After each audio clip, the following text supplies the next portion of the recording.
السلام عليكم ورحمه الله تعالى وبركاته. ان شاء الله تكونوا كامل بخير وانتم تشوفوا في هذا الفيديو. اليوم باذن الله راح نديروا شابيتر 4 في لاجبر اللي راح يكون على لي غولاسيون بينير، العلاقات الثنائيه. اول حاجه نعرفوا شاهي غولاسيون، من بعد نديروا شاهي غولاسيون بينير.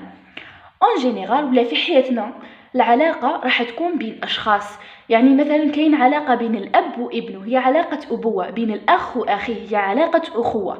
في المات ولا في الرياضيات راح تكون العلاقه بين لي زيليمون، العناصر، علاقه بين اكس و ايغريك. ندو مثال، العلاقه بين 8 و 4 شتاهي؟ هي انه 8 هو ضعف 4. في الشابيتر اللي قبل هذا قرينا شابيتر واسمو لي زابليكاسيون، التطبيقات ولا هي الدوال كما تعرفوها. كل تطبيق ولا كل داله هي عباره عن علاقه. كيفاش؟ باسكو كل ما تدي عنصر اكس تعوضه في الداله تاعك ولا في التطبيق تاعك راح تلقى عنصر جديد واسمه ايماج ايغريك. يعني العلاقه في الدوال راح تكون بين السوابق والصور. دروك نشوفوا التعريف الرياضي للعلاقه شتاهو. La définition. Soit E et F, deux ensembles non vides. On appelle les relations R de E vers F, toute la partie G produit cartésien O fois F. عندنا زوج مجموعات ال E وال F. راحين يكونوا منشخلين بيان سور، فيهم دي زيليمون. العلاقة R اللي تكون من E نحو F هي كل جزء G اللي هو الجداء الديكارتي او فوا اف. الجداء الديكارتي قريناه ثانيك من قبل، اللي هو عباره عن لي كوبل الثنائيات اكس و ايغريك. العنصر الاول راح ينتمي لونسومبل الاولى، والعنصر الثاني ايغريك راح ينتمي لونسومبل اللي تجي بعد نكتبوها بعد الفوا. فوالا هادو هما لي كوبل تاعنا. عندي مثال انا هنايا راني دايره لونسومبل او ولونسومبل اف، هذه فيها دو زيليمون، هذه دو زيليمون 3 5 وهذه 0 1. نديروا البرودوي كارتيزيان تاعهم. جي تيغال راني دايرتو هنا هو عباره عن لي كوبل الثنائيات تدي عنصر من مع عنصر من او مع عنصر من اف. الاولى درت 3 5 3 0 باردون، من بعد درت 5 1، من بعد درت 3 1، من بعد درت 5 0. يعني تقبض هذا العنصر توزعوا يعني على كاع العناصر تاع اف، من بعد العنصر الثاني ديروا كاع مع العناصر تاع اف. هكا تشكل برودوي كارتيزيان تاع هذا ليكزامبل تاعنا او فوا اف. ما تقدرش دير 3 مع 5 باسكو قلت لكم يكون اليمون من هذا من لونسومبل الاولى واليمون زوج يكون من لونسومبل الزوجه. فوالا نكملوا التعريف تاعنا. ان اليمون x de E est en relation avec un élément y de F si xy appartient à G. يكون عنصر x اللي ينتمي للونسومبل E عنده علاقه مع العنصر y اللي ينتمي للونسومبل F إذا كان الكوبل تاعهم الثنائية تاعهم إكس إيغريك تنتمي للبرودوي كارتيزيان تاعنا. مثلا أنا في المثال تاعي درت 3 0 3 0 راهي تنتمي للبرودوي كارتيزيان تاعنا، تنتمي للأو فوا إف.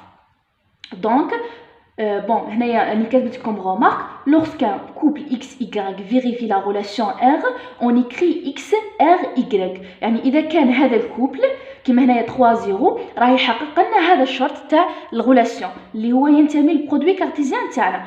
واش نقولوا؟ نسمو كيما هكا اكس ار ايغريك، هذه هي الغولاسيون بيناتهم. نديرو 3 ار 0. فوالا نفس الشيء بالنسبه للمثال الثاني 5 1 راه ينتمي للبرودوي كارتيزيان تاعنا، دونك 5 ار 1. فوالا بيناتهم علاقه. وكيفاش نقراو؟ اون دي كو اكس اي غولاسيون افيك ايغريك. 5 عنده علاقه مع الواحد. رانا عرفنا دروك غولاسيون شهيه، خصنا نعرفوا واش معناته غولاسيون بينير اللي هي راح نقراوها في الشابيتر هذا تاعنا.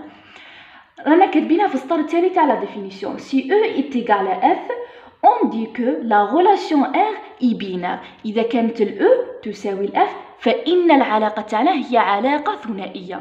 يعني العلاقة الثنائية راح تكون بين عناصر المجموعة الوحدة، مش راح تكون بين عناصر مجموعتين، اللي هي هاني دايرتها في الرسم الثاني. هاني دايره اونسومبل او، راني دايره فيها دي زيليمون اكس ايغريك، اكس هذا انا مغاير على الاكس هذا، ايغريك اكس اكسيتيرا. انا ديت هذا اكس ايغريك اكس ايغريك. بون هنايا قبل نشوفوا البرودوي كارتيزيان واش راح يرجع لنا تاع اونسومبل وحده. البرودوي كارتيزيان تاع اونسومبل وحده راح يكون كل اليمون عنده علاقه مع نفسه، يعني الكوبل راح يجي لي اكس اكس باسكو قلت لكم الكوبل هذاك تدو عنصر من المجموعه اللي تكتبوها هنايا قبل الفوا والعنصر زوج راح يكون ينتمي للمجموعه اللي راح تكتبوها بعد الضرب. هنايا شا راح يرجع لنا البرودوي كارتيزيان؟ مادام عندنا اونصومبل وحده ترجع لنا او فوا او، دونك لازم تدي كل اليمون راح يكون كوبل مع نفسه، عنده علاقه مع نفسه. اذا الكوبل الاول اللي درتو هو اكس اكس، من بعد ايغريك، من بعد شغل نشرط درت الاكس مع الايغريك ومن بعد الايغريك مع الاكس. فوالا هذا هو البرودوي كارتيزيان تاع اونصومبل وحده. ديس قلت لكم هنايا مثال اكس ايغريك. اكس ايغريك راه يفيريفي لي هذا يحقق لي هذا الشرط، راه ينتمي للبرودوي كارتيزيان. دونك درت اكس ار ايغريك، يعني الاكس عنده علاقه مع الايغريك. فوالا هذه هي غولاسيون بينير اللي رانا راح نشوفوها في الشابيتر تاعنا. ان شاء الله تكونوا فهمتوا واش معناتو غولاسيون بينير. هنا ثاني كندير لكم اكزامبل صغير. او ايتيغال ان اي اكس ار ايغريك هي اكس يساوي 2 ايغريك، يعني العلاقه بين اكس و ايغريك هي الضعف، هي 2. دونك اون وفي الاعداد الطبيعيه باسكو ندير او ايتيغال ان، دونك اون 2 R1 باسكو هنا يكون الايغريك 1 راح يكون الاكس 2، دونك 2 عنده علاقه، عنده غولاسيون مع ال1، وال4 عنده غولاسيون مع 2 اكسيتيرا. دائما في لونسومبل تاعنا 1. فوالا ان شاء الله تكونوا فهمتوا الغولاسيون بينير. نمر لحاجه اخرى اللي هي لي بروبريتي. دونك نشوفوا لي بروبريتي، خواص على العلاقه الثنائيه. Une relation binaire R dans un ensemble E est premièrement réflexive. Si quel que soit x appartient à E, x R x. تكون العلاقة الثنائية تاعنا R علاقة انعكاسية ريفلكسيف إذا كان كل عنصر عنده علاقة مع نفسه في هذيك لونسومبل. 2. Symétrique. Si quel que soit x y appartient à E, XRY implique YRX. تكون العلاقة الثنائية تاعنا R علاقة تناظرية سيمتريك إذا كان عندنا زوج عناصر من هذيك لونسومبل، بحيث العنصر الأول يكون عنده علاقة مع العنصر الثاني، يستلزم أنه العنصر الثاني عنده علاقة مع الأول. 3. Antisymétrique. Si quel que soit XY appartient à E, XRY et YRX implique X est égal à Y. تكون العلاقة الثنائية تاعنا R علاقة ضد تناظرية antisymétrique إذا كان عندنا علاقة بين العنصر الأول والثاني، والثاني عنده علاقة مع العنصر الأول، يستلزم أنه هذوك العنصرين يكونوا متساويين. 4. Transitif. Si quel que soit x, y, z appartient à E, 3 éléments, x, r, y et y, r, z est égal à x, r, z. تكون العلاقة الثنائية تاعنا R علاقة متعدية ترانزيتيف إذا كان عندنا 3 عناصر في هذيك لونسومبل، بحيث العنصر الأول عنده علاقة مع الثاني والثاني عنده علاقة مع الثالث، يستلزم أنه الأول عنده علاقة مع الثالث. هذه العلاقة المتعدية كما كنا نشوفوها هنايا في الأكبر وأصغر. مثلا يكون عندي A أصغر من B و B أصغر من C، إذا واش راح يخرج لي؟ A أصغر من C. يعني العلاقة المتعدية اللي نعرفوها عادي نطبقوها في الريلاسيون بيناتنا تاعنا. دوك نشوفوا الاكزامبل ونابليكو كاع هاد لي بروبريتي اللي شفناهم باش تفهموهم بيان. E إيتيغال Z مجموعة تاعنا لونسومبل تاعنا هي مجموعة الأعداد الصحيحة النسبية. quel que soit x y appartient à E، deux éléments من لونسومبل تاعنا، بحيث انه العلاقة بين x و y تاهي x r y équivalent. Il existe un k appartient à z tel que x moins y est égal à 3k. فوالا اذا العلاقه تاعنا هنايا بين x و y انه الطرح بيناتهم راح يساوينا 3 في عدد صحيح. فوالا دروك نشوفوا اسكو هاد لا ريلاسيون تاعنا ريلاسيون هذه الريلاسيون بيننا اسكو راهي ريفليكسيف او نو. ار اي ريفليكسيف نعاودو نكتبوا لا ديفينيسيون تاعنا سي quel que soit x appartient بون هنايا ما نكتبش او نكتب زد تبع ليكزامبل تاعي x r x. دوك شندير x r x تكافئ بالنسبه لليكزامبل تاعي تكافئ il existe un cas appartient à z tel que x. بون هنايا كانت x r y وانا عندي x r x، يعني في بلاصه الاكس ندير في بلاصه الاي باردون ندير x. x moins x est égal à 3k. هذه تكافئ انه 3k est égal à 0 parce que x moins x est égal à 0. وهذه aussi تكافئ لنا انه k est égal à 0.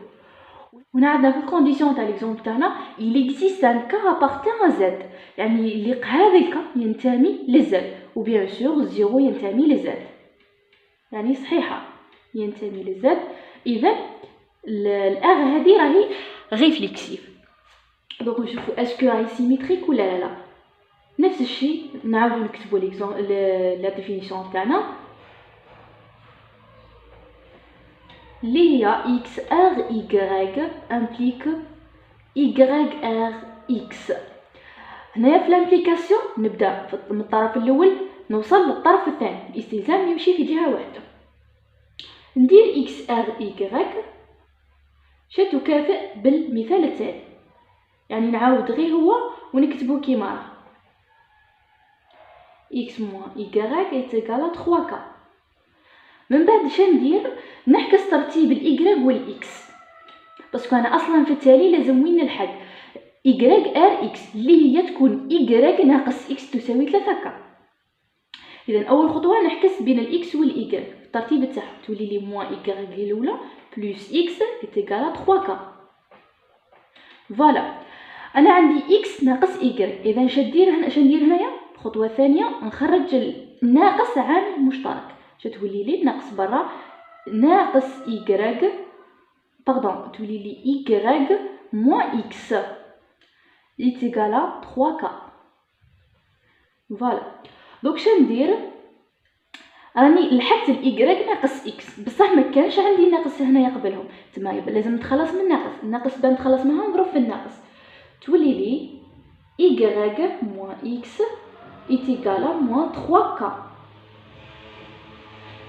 راني لحقت الجهه الاولى، بصح في الجهه الزوجه اللي يكون عندي 3k ماشي موان 3k. دونك شندير نكتب اون بوز، نفرض اون بوز k prime est égal moins k. فوالا من بعد تولي لي تما ايكيفالون y moins x est égal à 3k prime اللي هي implique x r x تاع. فوالا مادام نحكي للطرف الثاني دونك هاد ليكزامبل راه ولا هاد الريلاسيون راهي سيميتريك، الوغ r est symétrique.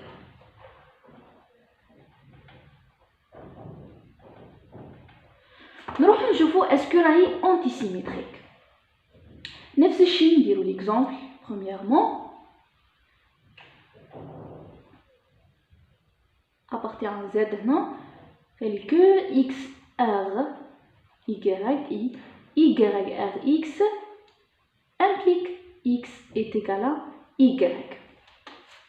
يعني دروك شنديرو نحطو هذه تساوي بليكزامبل تاعنا وهذه ثاني تساوي بليكزامبل تاعنا، من بعد الجمع تاعها نشوف ندير حاجه عمليه رياضيه او يعني نجمع ولا نطرح ولا نقسم بين هذوك الزوج علاقات اللي يخرجوا لي، باش في التالي لازم نصيب اكس ناقص y. ها هي دوك نخدمها هنايا اكس ار y، وهنا لتحت شندير y ار اكس تكافئ بون اكس ار y. نعاود نكتب المثال تاعي كيما راه il existe un cas appartient à z tel que x moins y est égal à 3k. هذه تتولي il existe بون هنا ما نديرش كا، ندير كا بريم appartient à z. نكمل نقول لكم معناها. هنايا كانت x r y تولي x moins y، وفي الاي r x انفيرسو تولي y moins x est égal à 3k prime. هنا على درت k prime باسكو اون جينيرال x moins y لا تساوي y moins x. ندو مثال 5 ناقص 2 تعطينا 3، بصح 2 ناقص 5 العكس تساوينا ناقص 3. كم شايفين الريزلتا ديفيرون. فوالا دونك مادام هانا كتبنا ليكيفالونس تاعهم دروك هذه نسموها 1 وهذه نسموها 2. كيما قلت لكم نديروا عمليه رياضيه اللي راح تخرج لنا في الاكس يساوي الاي، يعني شوفوا اللي تاعتكم على حسب ليكزامبل تاعكم. كيما انا في المثال تاعي ندير عمليه النقص، ندير 1 ناقص 2 باش تخرجني. فوالا 1 ناقص 2 تكافئ il existe un cas K' appartient à Z tel que x moins y moins x est égal 3 fois K moins K'. Voilà. Donc هذه فين تساوي تكافئ لي تكافئ il existe un cas K' appartient à Z tel que هنا تولي x moins y plus x est égal 3 fois K moins K'.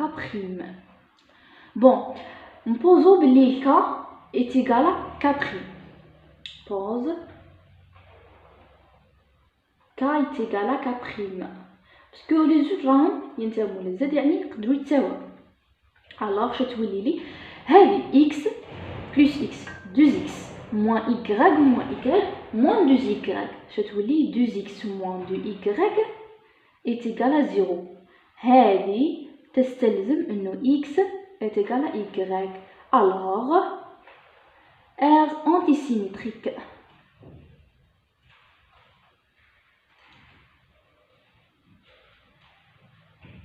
Voilà. Donc شبقات لنا transitif. transitif سي دائما وابدا نبداو نحطوا لا ديفينيسيون تاعنا قدام appartient à Z tel que x r y. عندنا علاقه بين الاكس والاي وعندنا علاقه بين الاي والزد. هذه تستلزم انه الاكس راح يكون عنده علاقه مع زد. فوالا دروك ندير في هذه نفس الخدمه باسكو عندي هذه وهذه، يعني ندير x r y و y r z ندير لهم شيء يكافئوا بالمثال تاعي، من بعد نخدم عليهم باش نخرج في الجهه الثانيه في النتيجه تاعي. x r y هي il existe un cas appartient à z tel que x moins y est égal à 3k. وهذه il existe un cas prime appartient à z tel que y moins z voilà est égal à 3k prime. هذه يسموها 1 وهذه يسموها 2. فوالا دونك نديرو هنايا الجمع هو اللي راح يخرجنا في x r z 1 plus 2 واش راح تولي لي il existe un cas prime appartient à z tel que tel que x moins y plus y moins z est égal 3k plus 3k prime. Voilà. Donc هذه شتكافئ تولي x moins z est égal à 3 fois k plus k prime. donc نفهمكم هنا كانت عندي x moins y plus y moins z moins y plus y يروح واش تبقى لنا x moins z. على هذا درت البلوس باسكو البلوس هو اللي راح يخرجني في x ناقص z تساوينا 3k plus k prime. مي هنا لازم تكون x moins z est égal à 3k. دروك نديرو اون بوز k de prime est égal k plus k prime. فوالا دروك شتكافئ لي شتولي لي هاد العلاقه تاعي تولي x moins z est égal à 3k de prime. فوالا واللي هي تستلزم x r z رانا وصلنا فيها. الوغ لا غولاسيون تاعنا راهي ترانزيتيف متعديه. فوالا نتمنى انكم تكونوا فهمتوا هاد لي بروبريتي تاع غولاسيون بينار. نروحوا لحاجه اخرى اللي هي تيب دو غولاسيون بينار، نوع العلاقه الثنائيه. العلاقه الثنائيه اما تكون علاقه تكافؤ او علاقه ترتيب. نبداو اولا بغولاسيون ديكيفالونس. soit R est une relation binaire. Sur E, on dit que R est relation d'équivalence si R est réflexif R est symétrique, R est transitif. نقول عن العلاقة الثنائية R أنها علاقة تكافؤ إذا كانت علاقة انعكاسية réflexive وعلاقة تناظرية symétrique وعلاقة متعدية transitive في نفس الوقت. كما l'exemple précédent المثال السابق، هذيك العلاقة تاعنا راهي علاقة تكافؤ. علاه؟ لأن صبناها انعكاسية وتناظرية متعدية في نفس الوقت. فوالا دوك نروحو لحاجه اخرى هي لي كلاس ديكيفالونس، اصناف التكافؤ. soit A appartient à E. La classe d'équivalence de A est l'ensemble des éléments de E qui sont en relation avec A. Et notez A فوقها point tel que A هذه اللي فوقها point est égal X appartient à E slash X R A.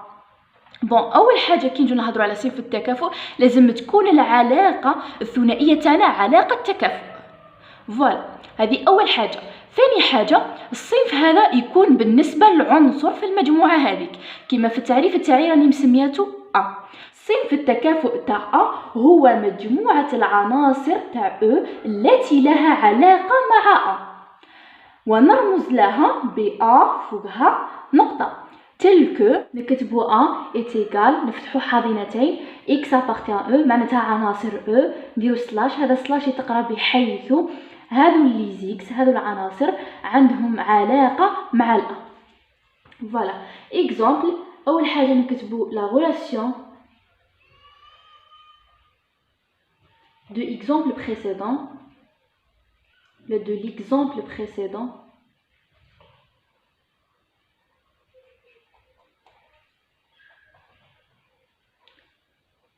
est une relation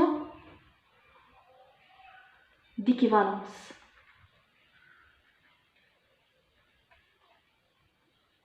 Voilà. باش نقدروا نخرجوا منها صنف التكافؤ. Alors déterminer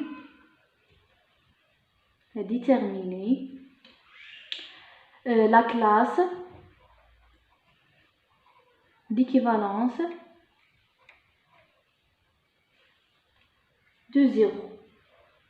يعني هنا الA تساوي صفر، دينا العنصر صفر وصفر ينتمي للزد. أول حاجة شنديرو نكتبو كيما هذه الكتابة، يعني ندير صفر ندير فوقو نقطة، هذا يعني انه راني راح ندير لا كلاس دو 0. نفتح حاضنة ندير إكس ينتمي للأو، الأو في المثال تاعنا كان زد سلاش إكس إغ 0 هنايا. فوالا ونغلق الحاضنة تاعي. من بعد ندير هذه إكس إغ 0 نشوفها اش تساوي باش نخرج العناصر تاع او اللي عندهم علاقة مع الصفر. ندير تكافئ il existe un cas appartient à z. نعاود نكتب كما المثال السابق appartient à z بحيث x كانت x ناقص y، لخاطر هنا كانت x r y، دونك في بلاصة ال y ندير صفر. فوالا moins 0 est égal 3k. هذه ثاني شتكافئ نعاودو نبسطو شتولينا x est égal 3k. يعني العناصر اللي عندهم علاقة مع صفر هما لي زيكس اللي يساوو 3k. الوغ دروك شتولينا 0 فوقها بوان est égal يعني كاع العناصر اللي هما عبارة عن 3 في عدد صحيح نسبي. منا مثلا ندير دي بوان 3 fois moins 2 est égal à moins 6. 3 fois moins 1 est égal à moins 3, etc. Des nombres. Par exemple, 3, je sais pas, 9, etc. L'essentiel, les éléments de la classe de 0 هما tous les éléments اللي نقدروا نكتبوهم 3 في K بحيث هذا الكا ينتمي للزد. فوالا رانا خرجنا لي كلاس ديكيفالونس دو 0. ان شاء الله تكونوا فهمتوا لا ريلاسيون ديكيفالونس. دروك نمروا لا ريلاسيون دوردر. النوع الثاني هو علاقة ترتيب relation d'ordre. Soit R est une relation binaire sur E, on dit que R est relation d'ordre si R est réflexif, R est antisymétrique, R est transitive. نقول عن العلاقة الثنائية R أنها علاقة ترتيب إذا كانت علاقة انعكاسية ريفلكسيف، وعلاقة ضد تناظرية أنتيسيمتريك، وعلاقة متعدية ترانزيتيف في نفس الوقت. يعني الفرق بين علاقة ترتيب وعلاقة تكافؤ يكمن في التناظر. بالنسبة لعلاقة التكافؤ تكون علاقة تناظرية، وبالنسبة لعلاقة الترتيب تكون علاقة ضد تناظرية. هذا هو الفرق بيناتهم. وبالنسبة ثانيك للمثال، المثال هذاك اللي كنا ندرسو فيه في البروبريتي راه ثانيك علاقة ترتيب، باسكو راه يحقق لنا هذو ثلاثة مع بعض. إذا هو علاقة ترتيب وعلاقة تكافؤ. دوك نمروا لآخر حاجة اللي هي نوع الترتيب. في الترتيب كاين نوعين ثانيك، اما يكون ترتيب كلي او ترتيب جزئي. اذا تكون ار تاعنا غولاسيون دوردر توتال سي اذا حققت لنا هاد لا ديفينيسيون كيل سوا اكس y appartient à e x r y ou y r x. تكون ار علاقة ترتيب كلي إذا كانت عندنا مثلا عنصرين من هذيك لونسومبل. العنصر الأول إذا كان عنده علاقة مع العنصر الثاني، أو العنصر الثاني يكون عنده علاقة مع العنصر الأول. بالنسبة للبارسيال R est une relation d'ordre partiel si il existe un x y appartient à e x r y ما تكونش محقة y r x ما تكونش محقة. واش يعني؟ بون كلمة كلي وجزئي ديجا اصلا هما متعاكسين. على هذا لا ديفينيسيون تاع بارسيال هي لا نيغاسيون تاع لا ديفينيسيون توتال، يعني نفسها ودرنا لها نيغاسيون. كانت عندنا كيلك سوا رجعت إلي إكزيست، يعني يكون عندنا هناك في هذيك لونسومبل عنصرين بحيث انه ما يكونش عندهم، بحيث انه العنصر الاول مع العنصر الثاني ما يكونش عنده علاقه، والعنصر الثاني ما عندوش علاقه مع العنصر الاول. دوك ندو اكزامبل باش تفهموا. مثلا عندي كيلك سوا x y appartient à n tel que x r y équivalent x inférieur ou égal à y. اول حاجه نشوفوا اسكو هي ترتيب ولا لا باش نعرفوا النوع تاعها من بعد. هذه هي علاقه ترتيب. علاه؟ راهي ريفلكسيف. في الريفلكسيف هنا شنو قلنا؟ اللي يكون x عنده علاقه مع الاكس. دوك انا كون ندير اكس ار اكس راح تخرج لي اكس انفيريور او ايغال اكس. مادام عندي هذيك التساوي يعني راهي محققه اكس يساوي اكس. فوالا نشوف اسكو انتي سيميتريك. في الانتي سيميتريك واش قلنا؟ لازم تكون اكس ار ايغريك اي ار اكس امبليك اكس ايغال ايغريك، يعني يكون عندي اكس اصغر او يساوي الايغريك و ايغريك اصغر او يساوي الاكس. يستلزمني انه الاكس يساوي الايغريك. بون هنا مادام عندي اصغر او يساوي معناتها الاكس راح اوتوماتيكمون يخرج يساوي الايغريك. في الترانزيتيف العلاقه المتعديه هذه اللي هضرت لكم عليها في الاول، درت لكم مثال كيما قلت لكم تكون اصغر من بي كما نعرفوا هنا العلاقه تاع المتعديه. نفس الشيء تطبقوه هنايا كي تكون الاكس اصغر من ايغريك والايغريك اصغر من زد، اذا اوتوماتيكمون الاكس راح تكون اصغر من زد. فوالا اذا راهي هاد لا ريلاسيون راهي ريلاسيون دوردر. بون نكتبها هذه est une relation d'ordre. دوك نشوفوا اسكو راهي بارسيال او توتال. هذه العلاقه رايحه تكون علاقه ترتيب كلي. على ابليكيت جوست لا ديفينيسيون اكس ار ايغريك، يعني الاكس راح يكون عنده علاقه مع الايغريك ولا الايغريك راح يكون عنده علاقه مع الاكس. نعطيكم مثال.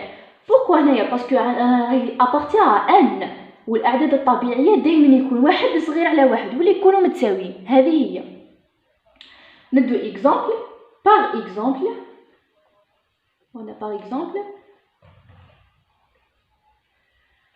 x est égal à 2, y est égal à 5. نابليكي هاد لا ديفينيسيون. عندي الاكس والاي راهم ينتموا للزد، اكس اي ينتموا للان للاعداد الطبيعيه، وعندي اكس ار اي شتاهي هي اكس انفيريور او ايغال اي.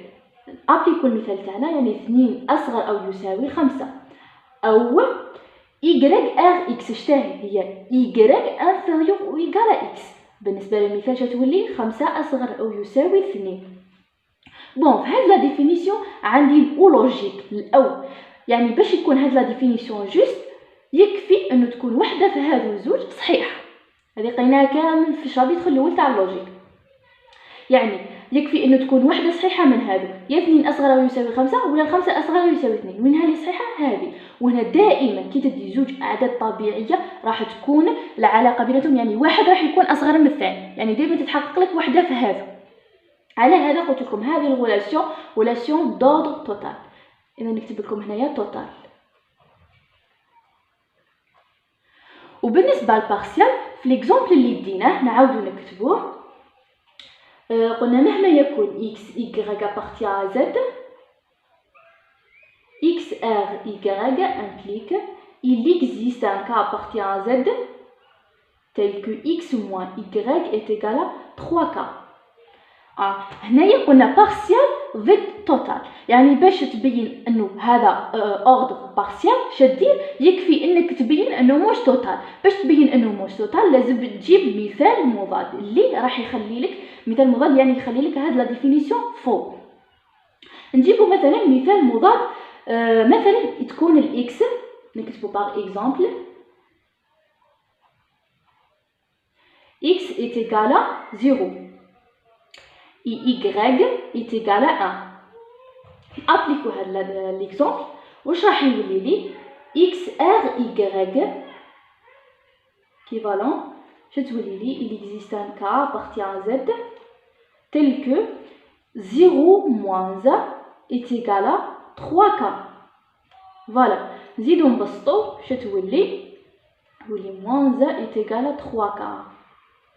هنايا نزيدو نخرجو الكاشا يساوي، دونك الكاشا يساوي moins a sur 3، وهذه ما تنتميش للأعداد صحيحة النسبية، ما تنتميش للزد. إذا راني صبت عددين اللي ما عندهمش علاقة مع بعضهم، اللي هما الصفر والواحد، وهذا الصفر والواحد ينتموا للأعداد الزد، بصح كي درتهم في هاد لا غولاسيون ما صدتش عندهم علاقة.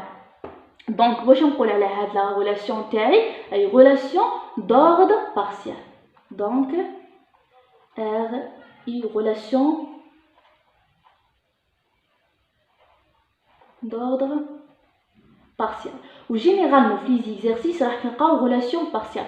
على هذه غولاسيون بارسيال يعني تجي سهله في لا ديمونستراسيون، تجيب جوست ان كونتر اكزامبل مثال مضاد تابليكيه على الغولاسيون تاعك تلقاه ما يحققلكش، اذا تقول مباشره انه علاقه ترتيب جزئي. هذه هي العلاقات. نتمنى تكونوا فهمتوا هذا الشابيتر بيان، وسنوني في الفيديو الجاي ندير لكم اخر شابيتر. والسلام عليكم ورحمه الله تعالى وبركاته.